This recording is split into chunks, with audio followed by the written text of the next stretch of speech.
On this episode of Creative Cabin Fever, I'm finally back after a short break from Creative Cabin Fever, but absolutely not a real break in the real world. So, nobody fear that I've been having a good time resting or anything.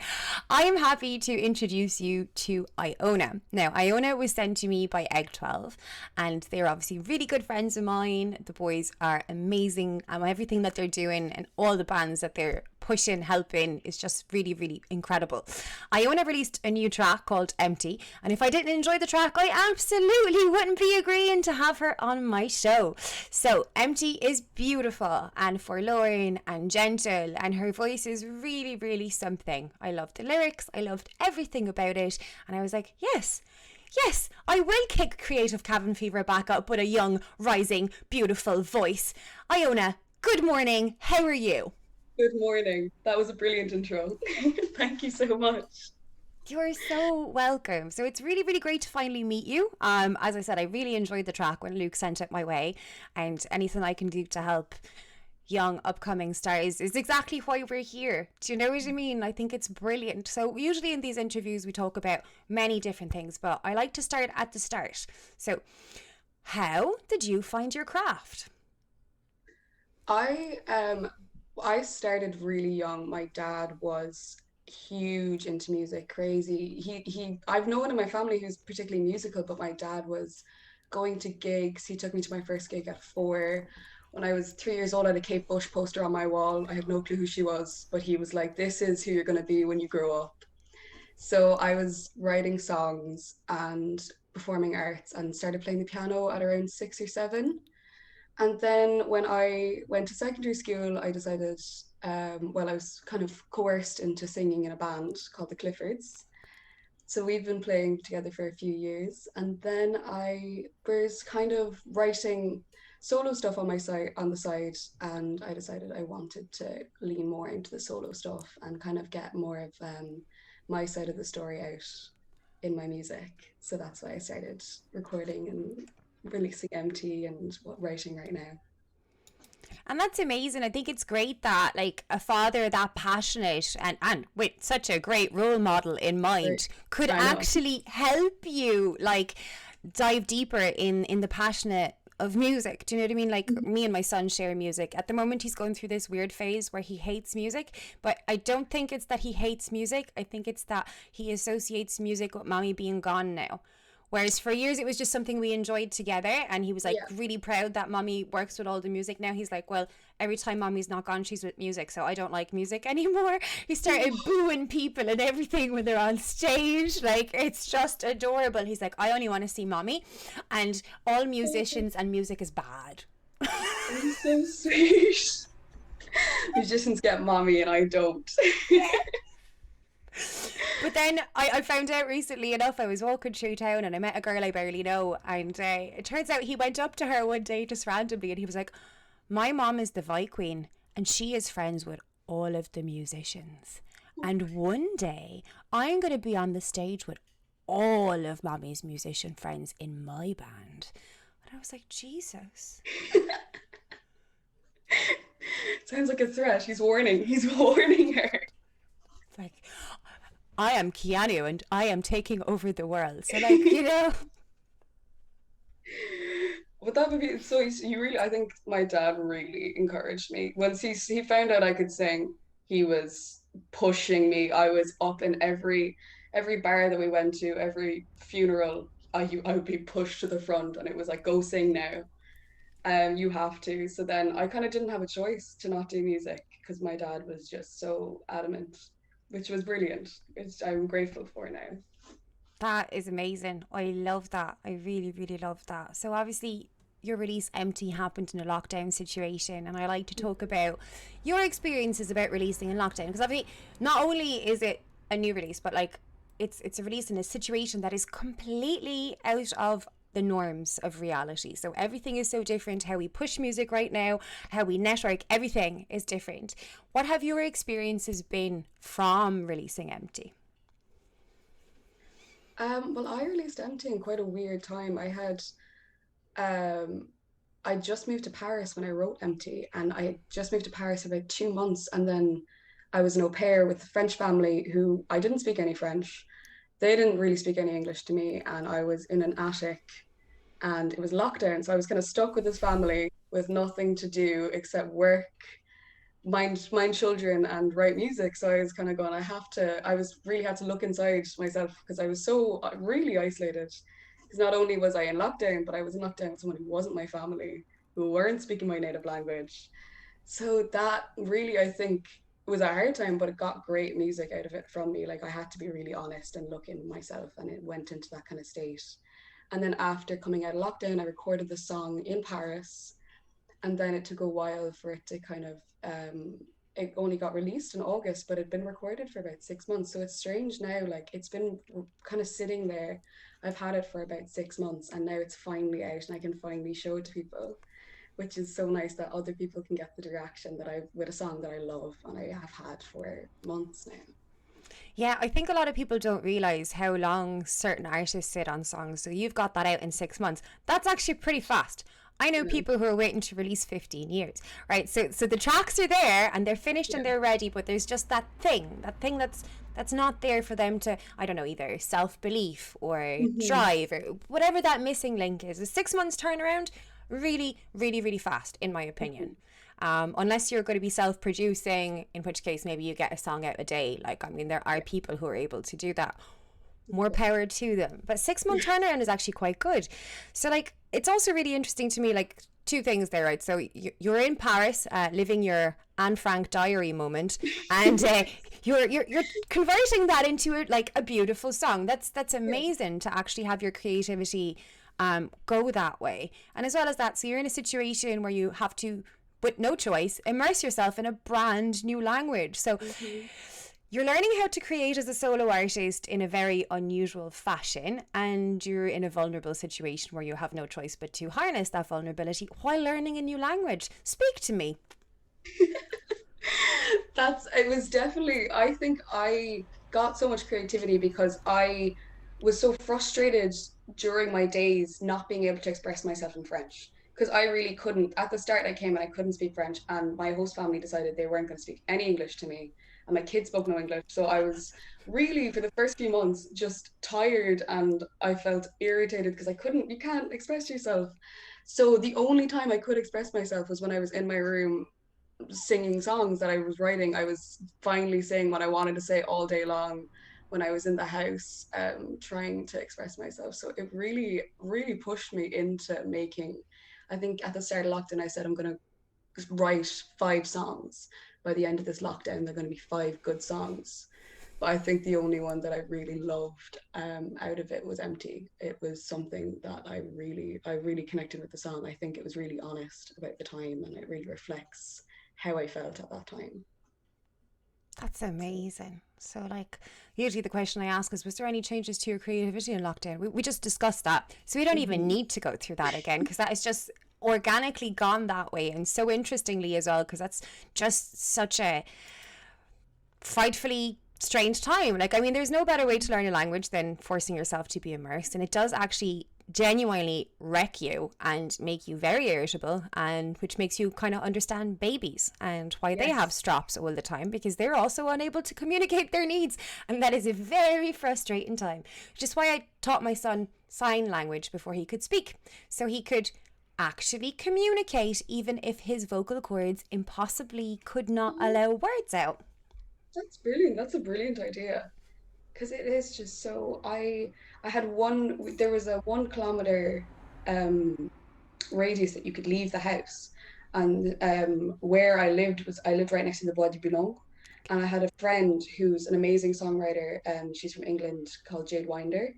And she lived on the other side of the Bois de Boulogne. So she was the only person for about a month that I got to see. So we would kind of cycle. We were only allowed out for 1 hour. So I would take about 2 hours, but I would cycle through the Bois and we would meet in the middle and she would tell me about the songs that she's writing and she would show me the lyrics on her phone and I would show her my lyrics. And we were the only 2 people, because we were in the exact same situation. She was an au pair, we had just kind of been forced into this really deep friendship that we had to. And she's such a creative, she's an amazing person. She writes songs like for breakfast, for dinner. She writes about 10 songs a day. She never stops and they're beautiful. So she really pushed me into kind of going, I have to use this time. I have to, because this is the only way I'm going to be able to express myself here. That's just amazing. Like, so yeah, the French lockdown situation, one of my Mhm. earlier interviews, probably the first interview actually that happened accidentally that I did in French and English was like before lockdown happened here in Ireland. And the lockdown situation in France and the lockdown situation in Ireland were slightly different. Like, my Mhm. parents live in France, for instance, they're in Brittany. So, Mhm. like, they'd be sending me their updates and I'd be like, oh, oh, Yeah. oh, you know. Oh, oh. So certain things in France were probably done better, and certain things in France were definitely not done better. That was a weird time to be an au pair in Paris. I commend you on your Anne Frank diary years. I'm gonna start calling it that from now on. My Anne Frank years, Yeah, definitely. yeah. Paris is nice though. Like, I mean, France is amazing. The food and stuff like that, the culture, the people. How did you find that experience? Well, I mean, if it had been a normal year, we'd probably have a lot more to talk about, actually. But Yeah, well, it was actually, I still think it was the best year of my life. I loved living in Paris, and I think it was such a unique year because, no one, like, there was no tourists in Paris. There was no one there. It was empty on the streets. You could go out with, especially there was a time where there was a 6 p.m. Curfew, and you could go out in the streets and on the Champs-Élysées, and no one's there, not a soul. So it was really interesting, and I had a really brilliant group of friends who were au pairs. I had French friends as well, so I made really deep connections there that I wouldn't have made in a normal gap year kind of experience. So I still love it, and I was gonna stay in Paris, but it's too expensive, so I had to come home for a while at least. yeah, I mean, there are many other cities in France that are just slightly more pocket friendly. Exactly, and probably kinder, but Yeah, no, Paris is absolutely not my favourite city in France. In fact, it would be lovely except for the Parisians, which is something I will say till the day I die. Also, everyone seems to think that Paris is so beautiful and clean. It's full of rats. messy. Rats are huge there as well, massive. It's basically like Venice without the water, like, Yeah. and bad. Like, there are like so many cities, right? Do you know, this conversation is just going to happen now because I started, right? So there's so many cities in the world that people talk about, like, oh, Paris, Venice, Yeah. so romantic, so beautiful. Lads, I have been to smaller cities where the people are kind, the the culture is vibrant, the music is hopping, the food's unreal, but because it's not seen as this thing that was in loads of movies, you're undervaluing it in exchange for something that you have built up in your head and are now lying to yourself about because you believe that everybody else loves this place more than anywhere else. But I think that's it. It's like some kind of weird Stockholm syndrome for cities that actually aren't worth it. Like, Definitely. There is some kind of magic to Paris, but I think it's a place to live when you're a multimillionaire or you're Parisian. Like it's not really, I don't think it's a city for foreigners as much, or unless you're incredibly wealthy. Like as an au pair, it's great because you get to kind of live that lifestyle. You live with a wealthy family, you work for a wealthy family, so you get those kind of benefits. okay. But it's the city itself. I've visited better towns in France that had more charm to it, I think, in a way. But I still loved it there. Yeah. I just, you know what? I have been all over France and it's just one of those pet peeves of mine where, like, big cities, well, do you know what? This is actually very, very same, could be talked about every single aspect of my life. I always Mhm. like the undiscovered gems, like, honestly, like, delve deep in the Irish underground. Like, do you know what I mean? So to me, it's like, yeah, I really wish people saw more of the world than just what's popular or common, I Definitely. think is where that's based from. But speaking about uncommon things, you have an incredibly beautiful name, Iona. So I was wondering, what's the story behind your beautiful name? My mother is Scottish. So Iona is the name of an island just off the coast of Scotland, near enough to where my grandmother is from. My grandmother's from an island called the Isle of Lewis. So when my mum moved to Ireland 20 years ago, and she said, "I'll move to Ireland, but I'm keeping my name, my last name, Henderson, and the kids are going to have Scottish names, and they're not getting baptized." So that was that was kind of her set down that I'll be in Ireland, but my kids are going to have Scottish names. So I've had the name Iona since then. Wow, that's beautiful. Now, just so you're aware, Iona, because I don't know if you can see the screen on my end anyway, but your screen has now frozen because Zoom is giving me this issue the last three interviews I've done this week. So anyone who's Really? watching and wondering why she's frozen in time, it's because she's just that special telling us this wonderful story. Okay. I love that about your mom. I love that a woman, like, I'd never changed my second name. Like, even I'm technically married, but when I got married, it was like, we'll do a double barrel, and I'm not actually changing my name. And our son can have your name and my name, but my name is very important to me, and I am never giving that up because I'm the last Cappuccini, which is why we brought up, because unusual names, right? Unusual Mhm. names are just, they're amazing and they really make you stand out, which can go good or bad. But it is really complicated, someone, like, sometimes when you're trying to explain to someone your name. So it's like, for instance, if I ring up a hotel, Iona, I have to say Rebecca Cappuccini, and then they go, what? And I go, Cappuccini, like the coffee, but with an I at the end, and then you have to spell it out to them, and then you have to Mhm. explain the whole process of, where does that name come from? Yeah. Are you Italian? Do you know? And then you're just like, oh, I really love my name, and I love all the unique, beautiful qualities that come along with my name, but it's Mhm. stressful. So, like, having an unusual name like yours, I imagine it gets mispronounced all of the time. People don't know how to spell it. Like, how do you normally deal with that? well, in school, I just took anything. Kept calling me Lorna for like ages, and I was going, there's and that's actually why I made sure that on my Spotify with the song release, there's no caps, because I was like, if there's an L, if it's a capital, people are going to call me Lona. And then, but I always tell people, just tell me you own something. Tell me you own a cat. Tell me you own a dog. And they're like, I own a cat. And then I'm like, just stop there and you're done. And with my second name, I did a concert in UCC years ago, some charity gig, and there's this very arty woman, and she was kind of came in, and she was like, "Oh my goodness, what's your name?" And I said, "My name's Iona." And she's like, "Wow, it's such a beautiful name. You're going to be a star. I love that name." And she said, "What's your second name?" And I said, "Lynch." And she said, "Lose Lynch. Whatever you do, lose the Lynch." So when I was going to release music, I said I should change my second name. And I was kind of going through loads of names, but I can't have names like Iona Wall or Iona, there's loads of names I can't have. Oh, yeah. Yeah. So I couldn't really think of something. So then I said I'll just go by Iona. I'd lose the second name. And I think it works beautifully because it's very simple, Mhm. and it's not too many letters for anyone to remember, but like it works. Yeah, it's short and sweet. And it's a beautiful, peaceful island that I'm named after, so that people love, and it's got loads of history. So I really love my name. A meaningful name is very important, and I think it works incredibly well for you as an artist. I love having conversations about unusual names, so I'm delighted I Mhm. asked that question.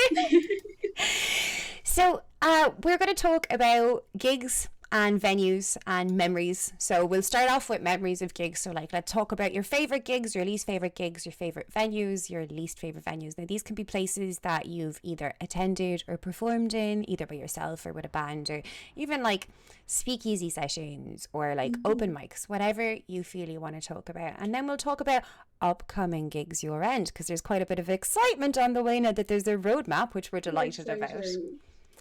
Very exciting. Well, I think my favorite gig must have been so I was in a band. Well, my band's still going. We haven't practiced in a while, but I'm in a band called the Cliffords.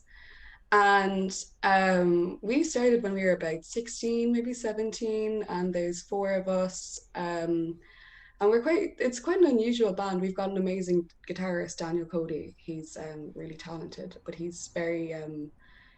likes a lot of bluesy guitar. And then the rest of us really wants to be in an indie band, but he really didn't budge on the blues guitar. So we were kind of playing indie covers with this guy blues soloing over like the Strokes or like the Cooks.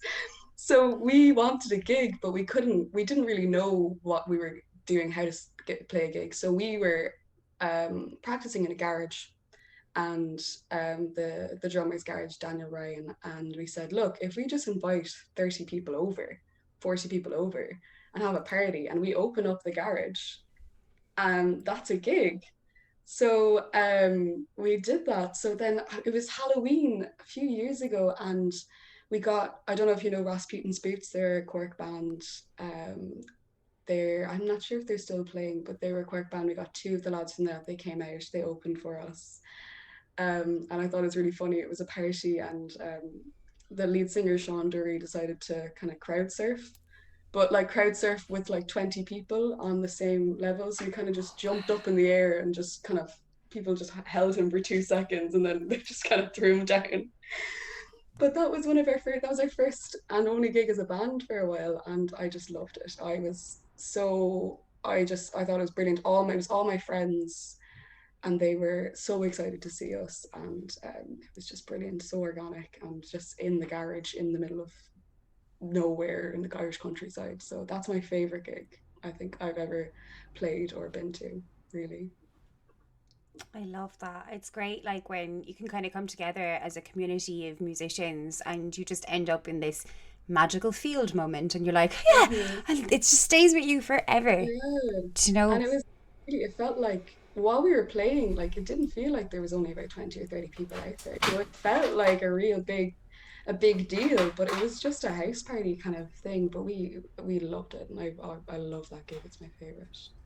I love that as well. I recently was in Wise Park doing a music festival with some of my favourite emerging Waterford artists. We had kind of like a solo day, like 2 days, but 3 and 3, so 6 of my favourite local artists. And I mean, the attendance wasn't nearly what I expected it to be, and that's okay. That's fine when you're doing things like this. But my God, like on the Sunday, I cried twice because the musicians and their original material had fucking hurt my soul to a point where I actually was rendered to actual physical tears. So beautiful, It's and just, it was so intimate when it's that kind of size, that it really, I think you can hear what they're trying to say more at that kind of size. yeah, that's the thing, because you're able to concentrate on it. You're like, your eyes are not like shifting in the crowd. Like, you are able to just be fully in the zone and immerse yourself in the sound waves that are so healing and important. Like, God, I love music. Like, flip me, it's just the best thing ever. Definitely. So you're about to do a gig, or many gigs, or gigs. There's definitely going to be gigs, which you're really excited about. So I know that you're doing a Waterford Day with the Egg 12 Boys and the Drive. Let's talk about that. I am going to be opening for the drive in both Waterford and in Cork in Cypress Avenue in January. I think it's the 27th and the 28th. I could be wrong, but I can't wait. Like I've seen so many great bands in Cypress Avenue, and I've never really been up to Waterford as much, but the music scene, like Bancroft and the lads there, they're so talented. So They talented. really, from such a small town, really, they bring a punch. Like their music is brilliant. So I'm really excited for it. And I've seen the drive. What's interesting is Cork, the kind of Cork music scene used to do these kind of YMCA gigs where it was kind of 30 teenagers shoved into a room in the YMCA, and these bands would play and we would all go every few months. So I've seen the drive play there loads of times, and I've met them at house parties, seen them play, and they're just really, I think there's something special. They've really got a great sound to them. So I can't wait to actually that they give me the opportunity to play for them and open for them. It's brilliant. Yeah, no, I absolutely love the boys and both venues actually. Do you know what I mean? Like, obviously, I'm from Waterford, but I worked in Cypress Avenue quite a lot as a coordinator in the last few months, and I love that venue. Like, love it. Brilliant, brilliant venue. And I've been up to the Royal Gallery once or twice. I think I got coffee there because my dad works up in Waterford, and it looks great. And I loved Waterford. I think it's such an arty city, such really vibrant to it. So I'm so excited to go up there. Yeah, and we'll have to go for coffee when you're down.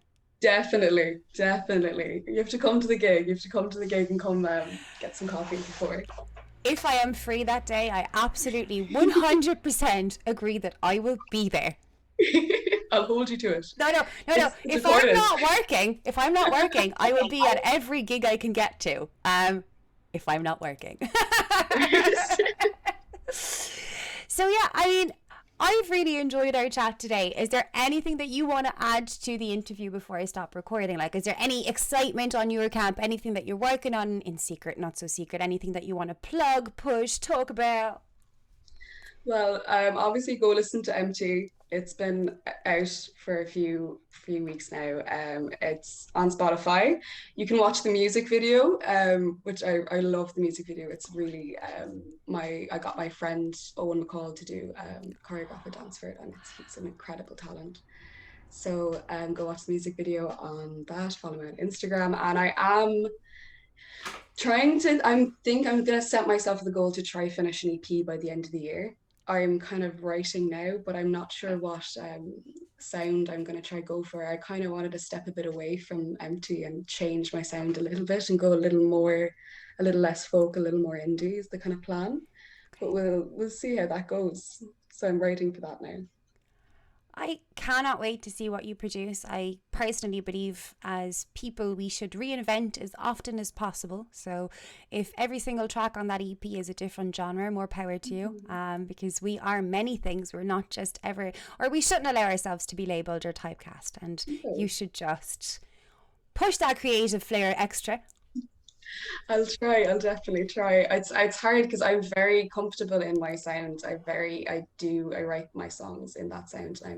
I find it easy, but I'm trying to go. I'm trying to right now and push myself out and get a bit more difference to my sound. We'll Well, see. We'll see how it goes. a very wise man once told me, "Comfort kills dreams." That is a great set phrase. I love Right. that. So, I mean, it's brilliant getting comfortable, but the more comfortable you are and the more you don't actually push yourself to be terrified on a constant, like if I'm not scared at least once a day, I'm doing it wrong. Or if I'm not learning something new, or if I'm not doing something completely unusual, I think I've wasted a day.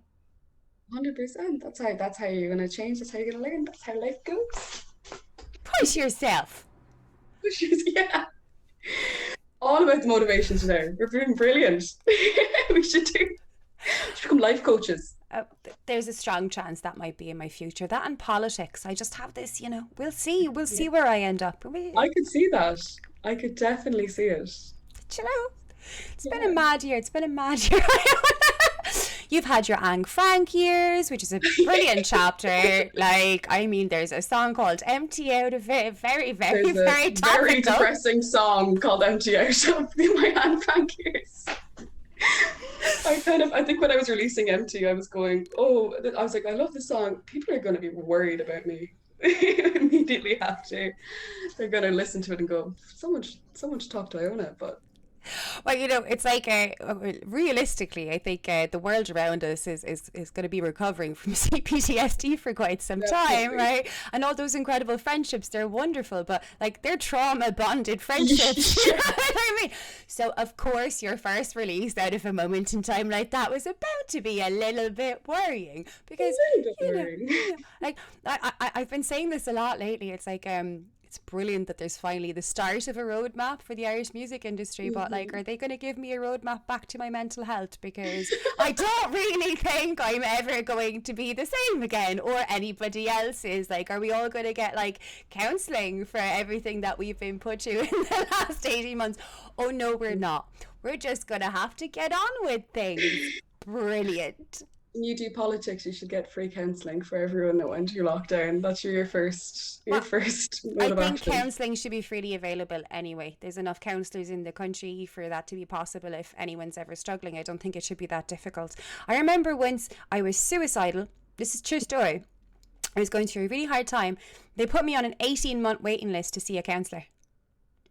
It's nuts. Like it's not prioritizing. They don't prioritize mental health as something like that's really viscerally sick. You're ill, you know? So that's putting someone's life in danger there. That's Yep. crazy.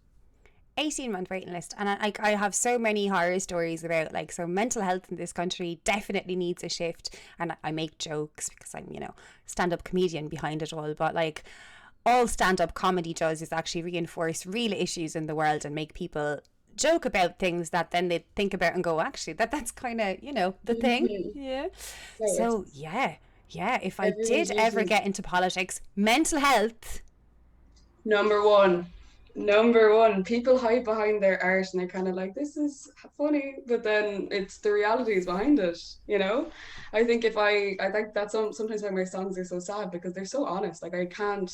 not, I'm just trying to tell everyone everything that's going on, kind of what's going on there, and then other people hear it and get worried for me. But No, but it I, makes it I, pretty I think sad. as well, okay, so from my point of view, yes, your music is honest and might be depressing for some, but then there's two things I want to say there. Like, the most depressing songs are usually the ones I like the most because they uplift me and make me feel connected to other people who are also Mhm. possibly in a dark place at a moment or another. That's important.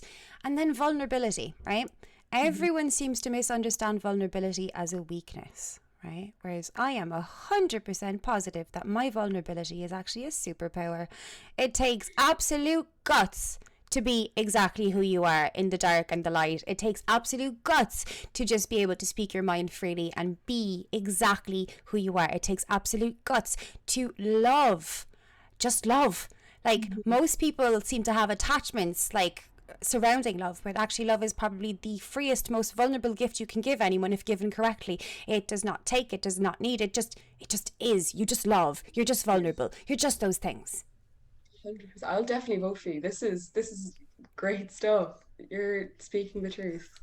Truth bombs, wisdoms. Creative Cabin Fever, everybody. You've been watching Creative Cabin Fever. There is a huge backlog of these if you ever get a moment in time where you don't want to just know about this wonderful artist. There are many other wonderful artists on my banner. Do feel free to subscribe to my YouTube channel because I should really start plugging myself, not just others. Yeah, IONA. It's been an absolute pleasure. I'm going to stop recording now. Thank you for your time today, and we'll go back to the chats off screen. That's where the good Thank you stuff so is. much.